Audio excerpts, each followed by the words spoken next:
이 시간 우리는 맥주 감사절기로 아버지 앞에 귀한 예배의 단을 쌓게 되는데요.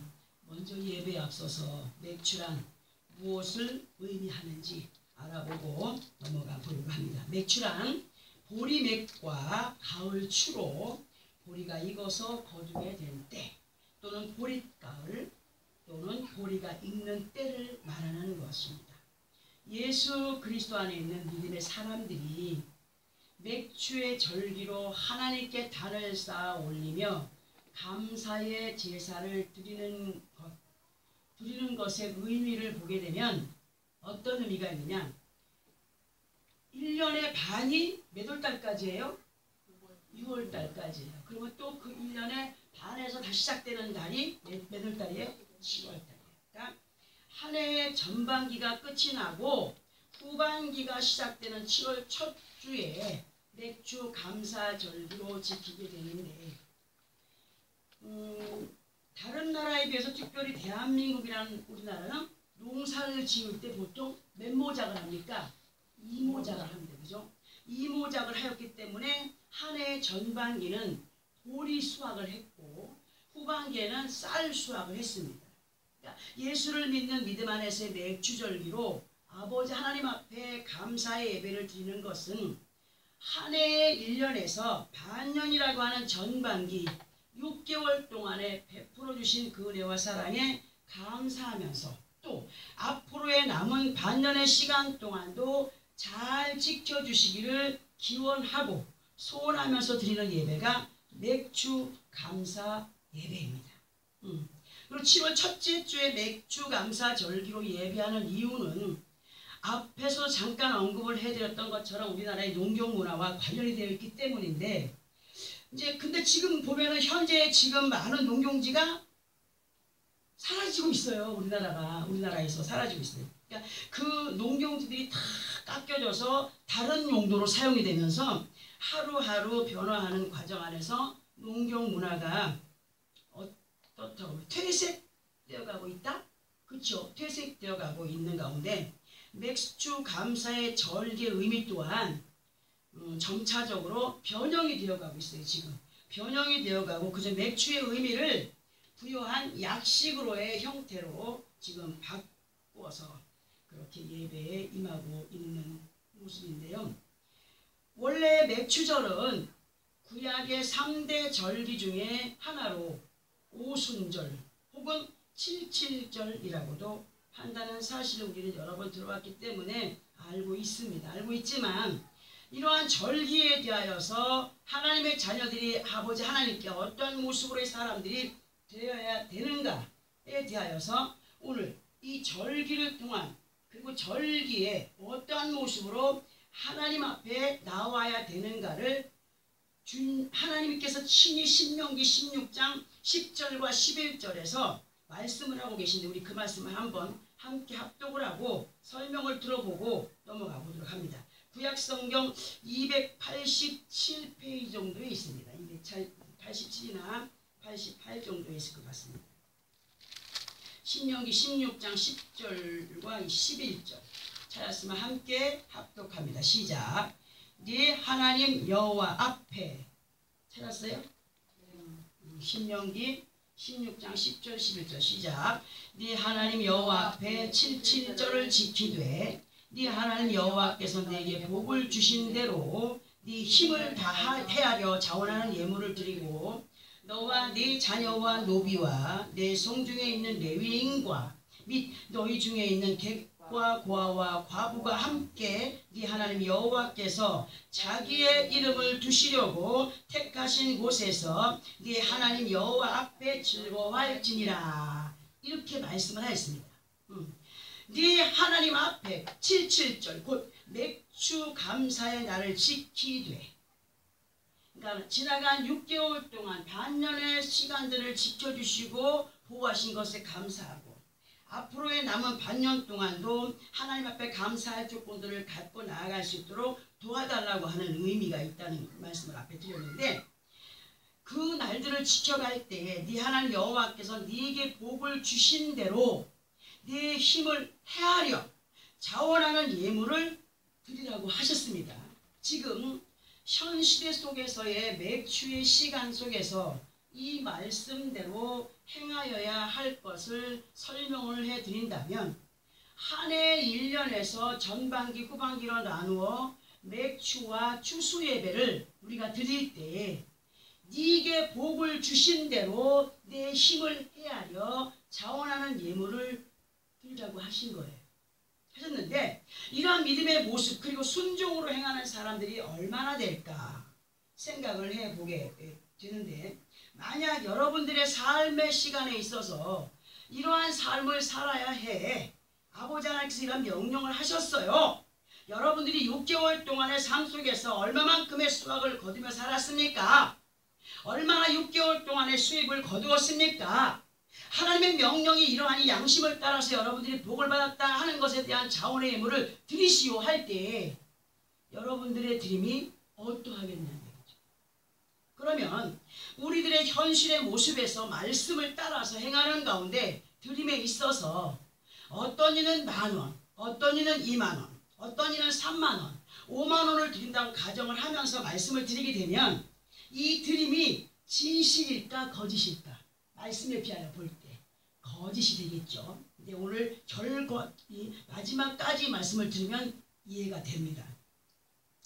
나는 한 해 반년에서 소득이 지금 드리는 것에 10배밖에 안 됐어. 10배밖에 안 됐어. 하는 것으로 아버지 앞에 고백하는 것이 되는 거예요. 드림에 있어서. 자, 우리는 그저 막연한 가운데 행하여 왔음을 부인할 수가 없죠. 저도 마찬가지입니다. 그런데 하나 잘하는 것이 있어요. 그게 뭐냐 할 때 이러한 날들을 기억하면서 먹고 마시는 것에 대한 신경을 많이 씁니다. 맞아요, 안 맞아요? 그리고 11절에서 너와 네 자녀와 노비와 성중에 있는 레위인감이 너희 중에 있는 객과 거와 가부가 함께 네 하나님 여호와께서 자기의 이름을 두시려고 택한 곳 어디입니까? 교회입니다. 교회에서 네 하나님 여호와 앞에 즐거워할지니라 하셨어요. 이거 뭐냐? 이러한 날들 많은 사람들을 초빙하고 또 교회 안에는 많은 사람들이 분명히 그 날들을 기리면서 먹고 마시는 것이 당연한 겁니다. 즐거움으로 먹고 마시는 것이 당연한 겁니다. 이러한 날들이 주님 안에서 축제의 날들이 되어야 하는 것 맞습니다. 분명히 맞습니다. 그리고 12절에 보면은 너는 애굽에서 종되었던 것을 기억을 하고 이 규례를 직접 행할지니라 하셨습니다. 이 말씀의 의미가 뭐냐? 예수를 믿기 전에는 알지도 못하였고 행치도 못하는 가운데 그저 육신의 것들로만 행하는 가운데 믿음이 없는 우상 숭배자들로 밭과 논에 농사를 짓고 만약에 보리가 익어갈 때 아니면 햇살이 익어갈 때 많은 사람들이 우상 숭배하는 사람이 어떻게 합니까? 햇곡식을 그 많은 밭에서 10분의 1 정도 배가지고 뭐예요? 떡을 만들고 햇밥을 만들어서 어디다 바칩니까? 죽은 귀신 앞에 바치잖아요. 주상 앞에. 누구에게 감사드립니까? 우리 농사 짓는데 많은 도움을 주신 우리 주님께 감사합니다. 하는 의미로 제사하지 않습니까? 맞아요, 안 맞아요? 그거를 보게 되면 우리는 감사한 건지 몰라. 보세요. 그 논에 농사를 짓고 벼가 익어가면 그 밭에서 햇곡식이라고 해서 거두어서 온갖 산의 준비로 준비해서 죽은 조상들 앞에 상다리 부러지게 차려놓고 행한 뒤에 식구들이 모여서 먹고 마심 속에 진실로 그 모든 것을 행해주신 살아계신 역사하시는 아버지 하나님께 영광을 돌리더냐? 아니라는 거죠. 죽은 조상에게 영광을 돌리잖아요. 응? 우리가 예수를 믿기 전에는 그러한 생각과 모습으로 살아왔었습니다. 알게 모르게 살아왔는데 예수 그리스도 이름으로 구원의 반열을 세우시고 살아계셔서 역사하시는 아버지 하나님 앞에 정상적인 삶을 살아가게 하신 것에 대한 감사의 마음이 이러한 모든 시간을 통하여서 넘쳐나야 돼요. 내가 예수 안에 살아가는 것이 얼마나 귀하고 아름다운 것인가, 얼마나 복된 삶을 살아가는 것인가. 응? 그런 마음으로 명령하신 규례를 언제까지 행하여야 하느냐. 언제까지 행해야 됩니까? 아버지 앞에 가는 거예요. 육신의 장막을 벗고 이 영이, 내 육신은 흙으로 돌아가지만 내 안에 하나님이 주신 예수 이름으로 허락하신 영이 아버지 앞에 가는 그날까지 우리는 이 명령을 지켜가야 됩니다.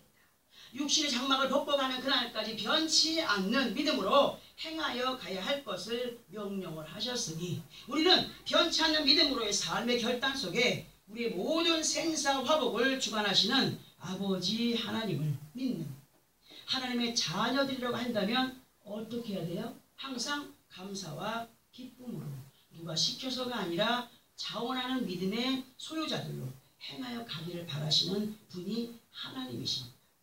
근데 보세요. 이제 우리는 맥주 감사 절기를 맞아서 이 시간에 허락하신 본문의 말씀을 합독을 해볼 텐데요.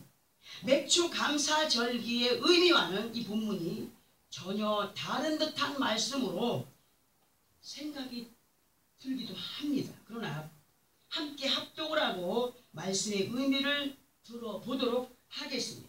본문입니다. 시작.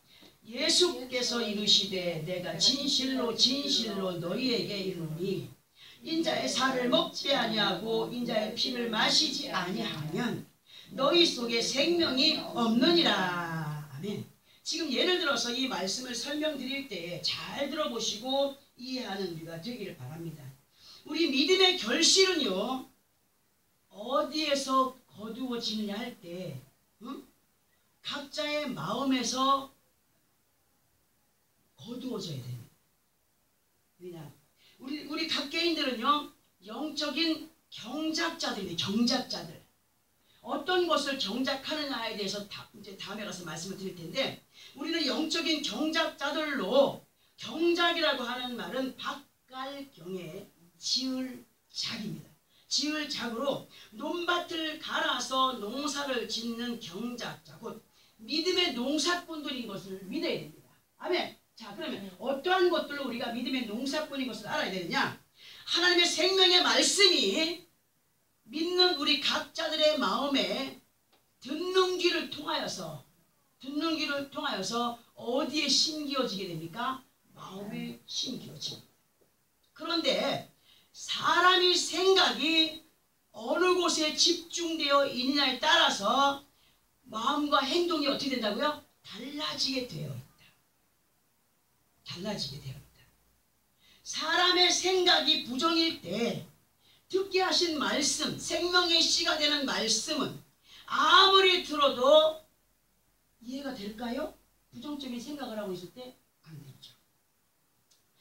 그러면 하나님이 기뻐하신 열매를 맺어갈 수 있습니까? 없습니까? 절대로 맺어갈 수 없습니다. 그러나 사람의 생각이 긍정적인 사람을 보면 믿음 안에서 긍정적인 사람을 보면 말씀을 대하는 태도와 모습이 달라요.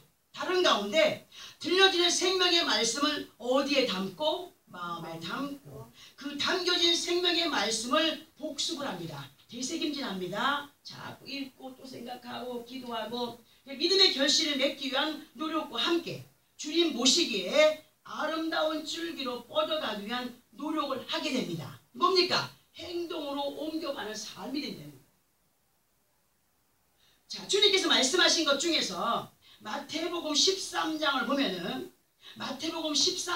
이런 말씀이 있어요. 우리 이 마태복음 13장을 보면은 네 가지 형식을 갖고 있는 밭에 대하여서 기록을 해놓으신 말씀이 있는데 우리 마태복음 13장 3절부터 9절까지를 함께 합독을 하고 설명을 한번 들어보겠습니다. 마태복음 13장 3절부터 9절까지 함께 합독합니다. 시작. 예수께서 비유로 여러 가지를 그들에게 말씀하여 이르시되 씨를 뿌리는 자가 뿌리로 나가서 뿌릴새 더러는 길가에 떨어짐에 새들이 와서 먹어 보였고 더러는 흙이 얕은 돌밭에 떨어짐에 흙이 깊지 않으므로 곧 싹이 나오나 해가 돋은 후에 타서 뿌리가 없으므로 말랐고 더러는 가시떨기 위에 떨어짐에 가시가 자라서 기운을 막았고 더러는 좋은 땅에 떨어짐에 어떤 것은 100배 어떤 것은 60배 어떤 것은 30배의 결실을 하였느니라. 귀 있는 자는 들으라 하시니라. 자, 이 말씀 똑같은 말씀이 지금 이 단에서 이 여종을 통하여서 여러분들 마음밭에 지금 던져주고 있습니다. 생명의 씨앗이 하나님의 그 귀한 생명의 말씀이 여러분들 귀에 지금 들려주고 있습니다. 있는데 똑같은 말씀을 대함에도 불구하고 그 말씀을 대하는 사람의 태도와 마음밭을 비유로 하신 말씀입니다. 이 말씀이 우리는 이 네 가지의 밭 가운데서 어떠한 모습의 밭인가를 확실하게 느껴가는 사람으로 주님이 기뻐하시는 옥토바트로의 시간들 속에서 진정한 맥주 감사의 시간을 아버지 하나님 앞에 올려드리는 우리가 되어져야 되겠기에 말씀을 감히 드립니다. 생명의 씨앗은 곧 생명의 말씀은 어제나 오늘이나 다른가요? 똑같아요. 어제나 오늘이나 절대로 변형이 되지 않고 동일한 말씀이에요. 그 1000년 전이나 2000년 전이나 지금에 와가지고 조금 그 말씀들을 신식으로 바꾸어서 그렇지 말씀의 내용은 다 같다는 거죠. 그러나 사람들은 많은 변형을 원합니다. 많은 변형을 원하는 가운데 말씀을 자신들에게 맞추어 살아가기를 힘쓰고 애랬습니다. 무슨 말이냐? 자기가 듣기 좋은 것들을 듣기를 원한다는 거예요. 근데 하나님은 네가 듣기 좋은 것이나 듣기 싫은 것이나 모든 것을 듣고 깨달아 아는 자들이 되라고 말씀하시거든요. 우리는 반드시 누구의 마음에 맞추어 살아가는 사람들이 되어야 됩니까? 주님의 마음에 맞춘 사람들이. 말씀은 주님입니다.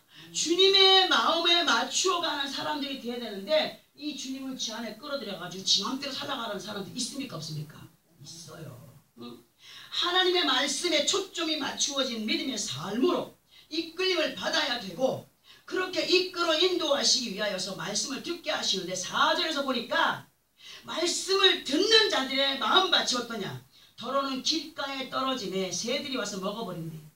이 말씀이 선포되어지는데 귀를 깡 막고 있으니까 이 말씀 여기 들어가요 안 들어가요? 떨어져. 뭐가 주소가? 새가 주소가 안 돼. 사악한 영들이 쏙 먹어버리고 뭐에 지금 지배를 받고 있는 거야? 악한 영들이 방해를 하고 있기 때문에 그 말씀을 듣지 못한다는 거예요. 기억도 안 난다는 거예요. 말씀을 듣기는 듣는데 들려질 것 같은데 양귀로 들려진 말씀이 마음에 심겨지지 않고 듣기도 전에 귀가 막혀버린 자들 희한하게 말씀만 전하려고 하면은 눈이 풀리고 하품을 하고 저런 사람들이 있어요 없어요? 있어요. 이런 사람들 절대로 말씀이 귀에 담겨지지 않습니다. 절대. 이러한 경우는 새들이 와서 먹어버린 경우로 영적으로 새들은 사악한 영들입니다.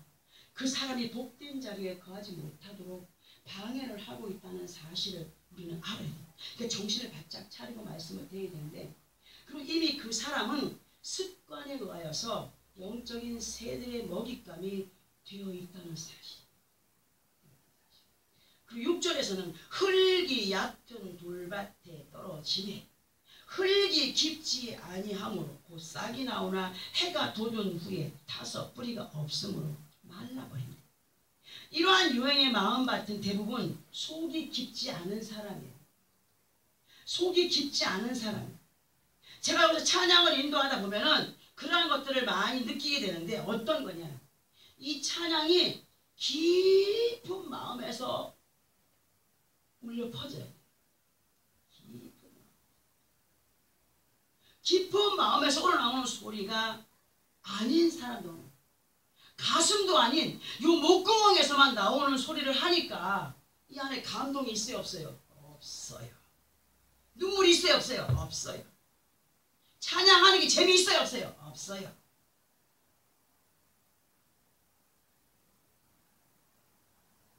집회를 가서 봐도 어떤 목사님은 성도 찬양, 어떤 분들은 찬양하는데 뭐 하는 거예요? 하품을 합니다. 말씀도 마찬가지예요. 말씀을 들어서 믿음이라는 것이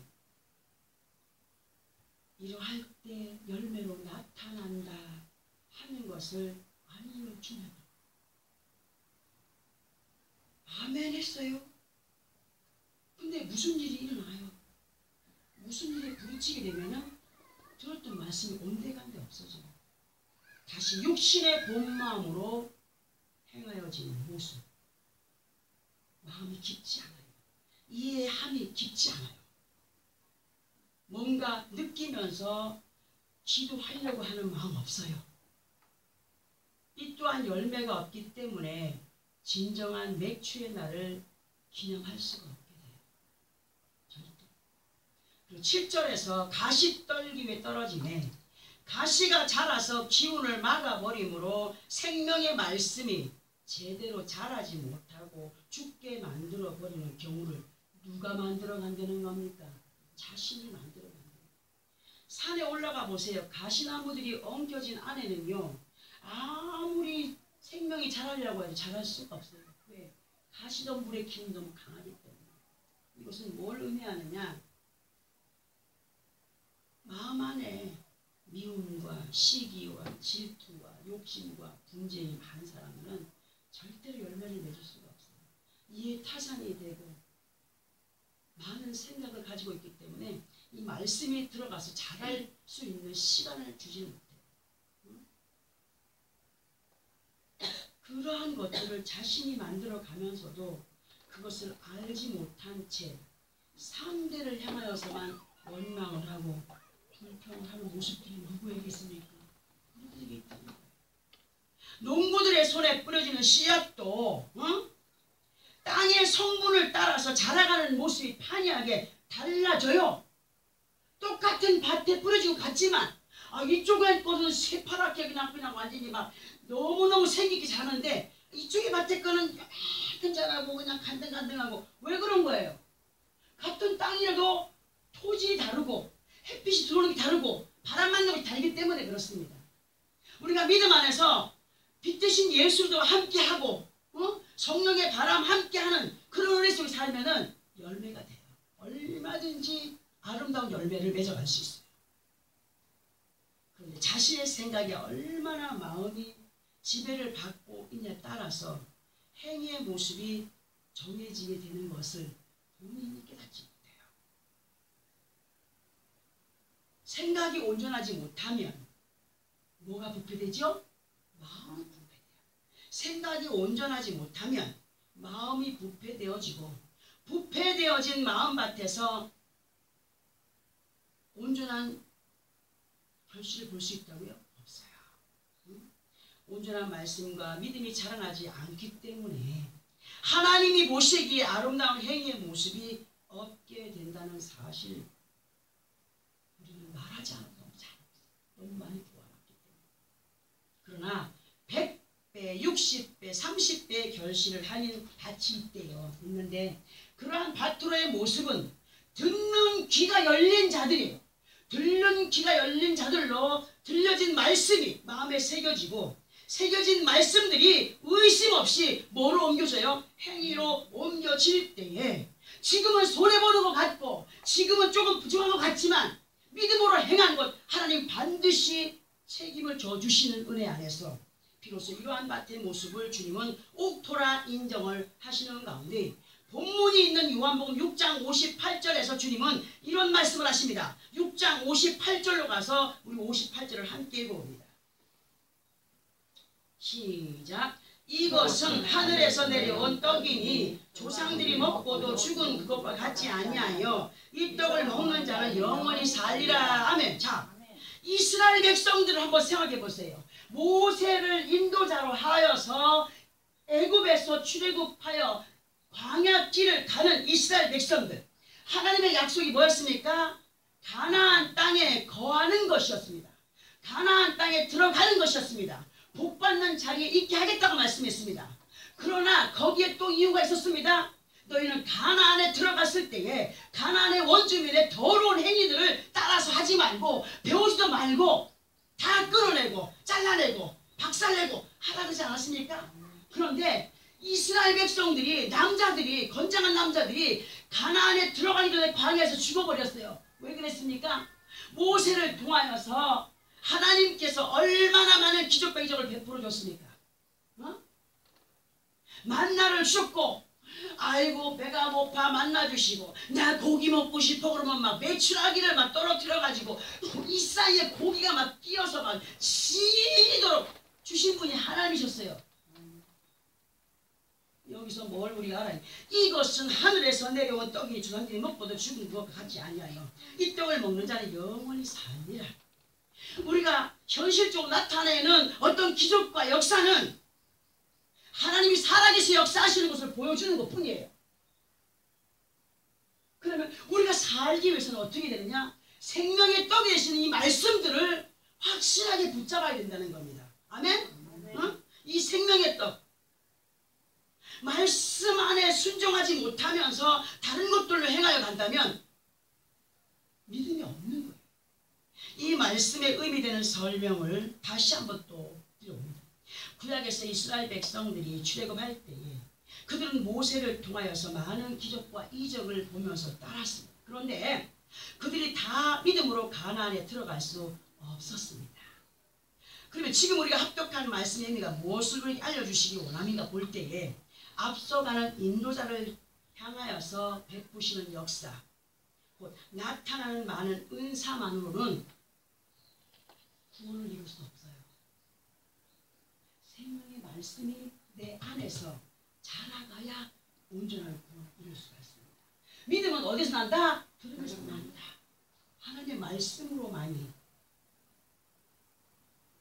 내 자신이 말씀에 온전히 붙들림 받은 삶을 살아갈 때에 믿음이라고 하는 것이 생기고 믿음 안에서 행하여 가는 그 믿음의 행위를 통하여서 하나님은 인정하기도 하고 인정하지 않기도 하고 한다는 거죠. 책임이 누구에게 있는 거예요? 그렇죠. 여러분들 각자에게 있음을 알아야 됩니다. 우리는 뭘 믿어야 됩니까? 듣게 하시는 말씀이 믿어져야 돼요. 듣게 하시는 말씀이 믿어져야 되고 믿어지는 이 말씀 가운데에서 행함 가운데 있을 때에 그 행함으로 인한 믿음의 결과가 무엇으로 나타나요? 응답으로, 결실로 나타나게 된다는 거죠. 그 모든 결실이, 결과가 무엇에 의하여서 이루어지느냐 할 때 언약하신 하나님의 약속으로 이루어지게 된다는 사실입니다. 하나님의 약속은 우리가 행할 때 나타난다는 거죠. 그냥 하나님의 언약은 그냥 나타나는 게 아니에요. 그냥 교회만 나와서 앉았다고 나타나는 게 아니에요. 믿고 행할 때 나타나는 거예요. 아멘이죠. 그리고 믿는 하나님의 자녀들에게 있어서 영생이 된다라고 하시는 말씀을 51절에서 나는 하늘에서 내려온 살아있는 떡이니 사람이 이 떡을 먹으면 영생하리라. 내가 줄 떡은 곧 세상의 생명을 위한 내 살이라. 곧 하나님께서 약속하신 영생은 말씀이신 예수 그리스도로 예수를 믿는 사람들이라고 한다면 주님이 부탁하시는 말씀을 따라 순종의 삶으로 이어져 가야 된다. 이러한 확신을 우리가 갖고 나아가야 된다. 그리고 앞에서 말씀하였던 신명기 16장 10절과 11절의 말씀을 다시 인용하여 보면은 우리가 드리는 모든 예물에는 제목들이 있죠. 그죠? 우리가 드리는 모든 제목들이 있습니다. 드려진 예물은 누구 앞에 드리는 겁니까? 하나님 앞에 드리는 거예요. 하나님 앞에. 자, 보세요. 아버지 하나님 앞에 예수의 이름으로 드리게 되는 것이지만 이러한 모든 물질은 자, 어디에 써야 되냐? 궁금해하는 분들이 너무 많아요. 모든 물질은 신명기 25장 4절의 말씀에서 보면은 신명기 25장 4절의 말씀에서 보면은 곡식 떠는 소에게 망을 씌우지 말라 하셨고 고린도전서 9장 9절에서는 모세의 율법에 곡식을 밟아 떠는 소에게 망을 씌우지 말라 기록을 하였으니 하나님께서 어찌 소들을 위하여 염려하심이냐 하시는 말씀이 있고 디모데전서 5장 18절에서는 우리 이 말씀을 함께 합독을 해보겠습니다. 신약성경 341페이지입니다. 디모데전서 5장 18절 신약성경 341페이지 정도 있습니다. 디모데전서 5장 18절 찾았으면 함께 합독합니다. 시작. 성경에 일렀으되 곡식을 밟아 떠는 소의 입에 망을 씌우지 말라 하셨고 또 일꾼이 그 삭을 받는 것이 마땅하다 하였느니라.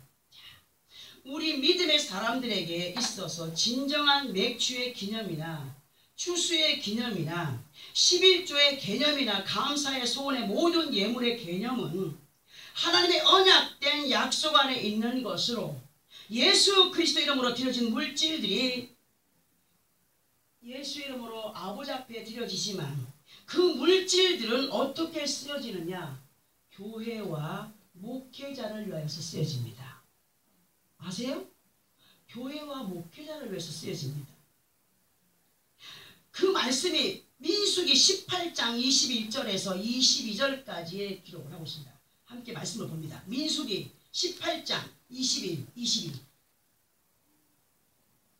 구약성경 227페이지 정도에 있습니다.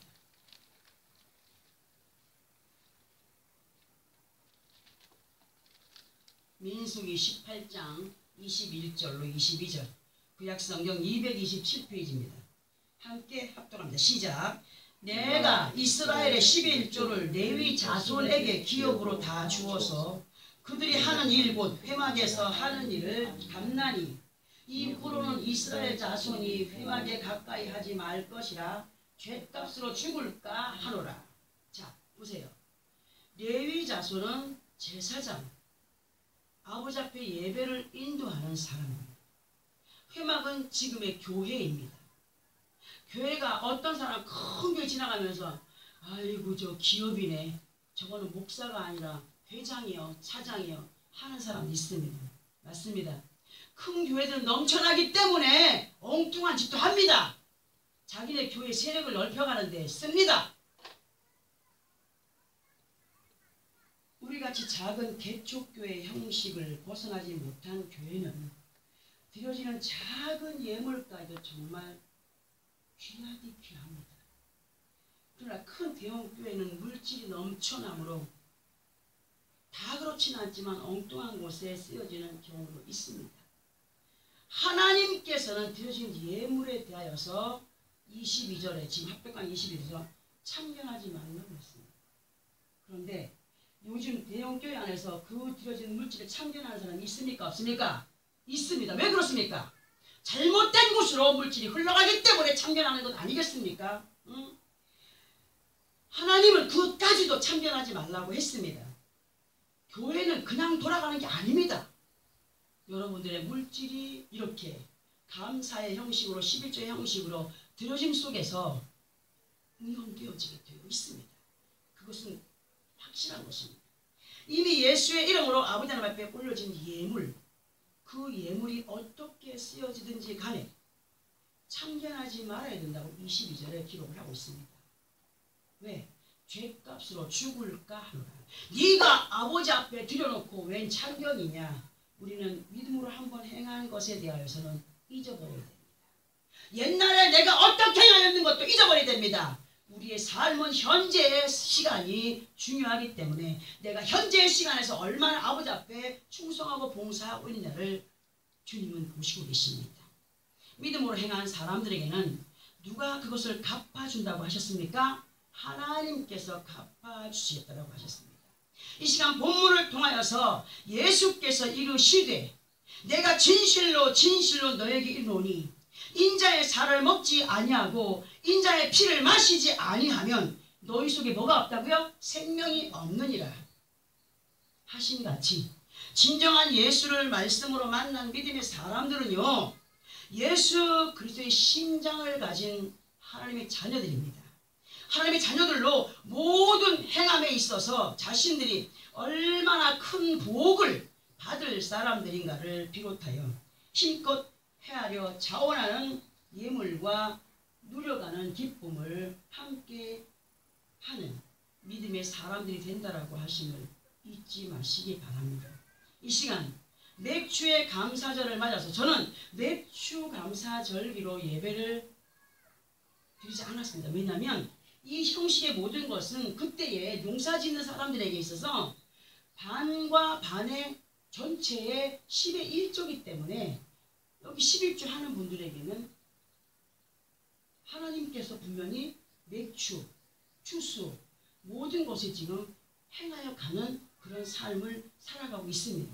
그래서 따로 할 수는 없지만 오늘 이 시간을 통하여서 내가 몰랐던 것들을 또 한번 알게 하시는 이러한 말씀들을 마음에 새기면서 예수의 생명을 가진 자로 내 마음이 아니고 내 생각이 아니라 예수의 심장을 가진 자로 뜨거운 피가 흐르는 예수의 생명을 가진 자들로 하나님의 뜻이 어떠한 것인가를 바로 알고 나아가는, 행하여 가는, 그리고 아름다운 결과를 맺어가는, 그것도 100배, 60배, 30배를 맺어갈 수 있는 믿음의 사람들이 되기를 원하여서 오늘도 말씀을 준비하여서 전하게 하시는 하나님께 영광을 올려드립니다. 이 시간 맥주의 감사절을 맞아서 지나간 반년의 시간을 돌아보면서 감사의 조건들, 기뻐할 조건들을 가진 믿음의 사람들, 돌아보면 근심 걱정 없는 날이 없었죠. 아이도 아팠고 괴로움도 있었고 이러한 여러 가지 잡다한 일도 있었고, 그러나 그 안에서 감사할 조건들을 찾아가는 사람들이 되기를 원합니다. 우리는 그것이 습관이 되어진 사람들이 되어져야 돼요. 모든 범사 속에서 참으로 불평하고 원망한 일들밖에 없었지만, 만약에 이스라엘 백성들이 애굽에서 출애굽해서 광야에서 하나님의 말씀을 쫓아서 그들이 보여지는 모든 상황 가운데에서 불평할 조건 가운데서도 하나님이 베풀어 주신 그 은혜와 사랑에 감사할 조건을 찾고 감사했더라면 그들이 죽었을까요? 절대로 죽지 않았어요. 마찬가지로 지금도 마찬가지입니다. 우리가 예수 믿기 전에 삶이 이제는 완전히 떠나간 사람들로 예수 안에 돌아와서 그 이스라엘 백성들이 불평하고 원망했던 것처럼 원망한다면 하나님의 약속이 이루어진다고요? 이루어지지 않습니다. 감사할 조건을 찾아야 돼요. 여러분들 저를 한번 쫓아다녀 봐야 돼요. 내가 어떤 상황 속에서 감사를 하고 있는지. 어떤 상황 속에서. 저는 여태까지 이 사역을 하면서 본을 보여가면서 사역을 했습니다. 맞아요, 안 맞아요? 본을 보여가면서 사역을 했습니다. 힘들다 어렵다 얘기하지 않았습니다. 절대로. 그리고 힘들고 어려운 분들의 마음에 상처가 될까봐 이러한 설교를 할 수 없었습니다. 그러나 하나님께서 분명히 저에게 네가 왜 그들의 복을 가로막는 자가 되어 있느냐 말씀을 하셨기 때문에 성경에 기록된 말씀을 여러분들에게 알지 못하는 것들을 전해주는, 알게 하는, 그리고 하나님의 그 은혜 안에서 아름다운 열매를 맺어갈 수 있도록 도울 수 있도록 말씀을 전하게 하셨음에 저는 전할 뿐입니다. 예수 그리스도와 함께 아버지 하나님의 언약을 아름답게 이루어가는 그 믿음이 어떠한 믿음인가를 오늘 우리에게 알려주었습니다. 이제 참으로 하나님께서 약속하신 언약이 어떠한 것들입니까? 그냥 우리 육신의 삶에서 그냥 무조건 살아가는 어떤 그것만 보게 하실까? 아니에요. 남들이 누리지 못하는 기쁨과 감격을 내가 느끼는 만큼 여러분들도 느껴가기를 바랍니다. 정말 하나님이 어떠한 분인가를 확실하게 알아가는 여러분들의 삶이 되기를 바랍니다. 하나님의 역사가 어떤 때에 나타나고 어떤 때에 기적으로 그것이 내 앞에 나타나는가를 확실히 체험하며 나아가는 여러분이 되기를 바랍니다. 이러한 마음의 결단의 다짐으로 결실의 의미가 남다른 그런 감격을 이루어가는 말씀을 깨달으며 되새김질하며 순종의 삶으로 그렇게 남다른 감격의 기쁨을 찬양할 조건들을 정말 이루어가는 나와 여러분의 삶, 60배, 100배, 30배의 아름다운 결실들로 기뻐할 수 있는 믿음의 승리자들로서의 삶이 되어지기를 오늘 이 시간을 통하여 다시 한번 부탁을 드리면서 예수 이름으로 축원합니다. 기도하겠습니다.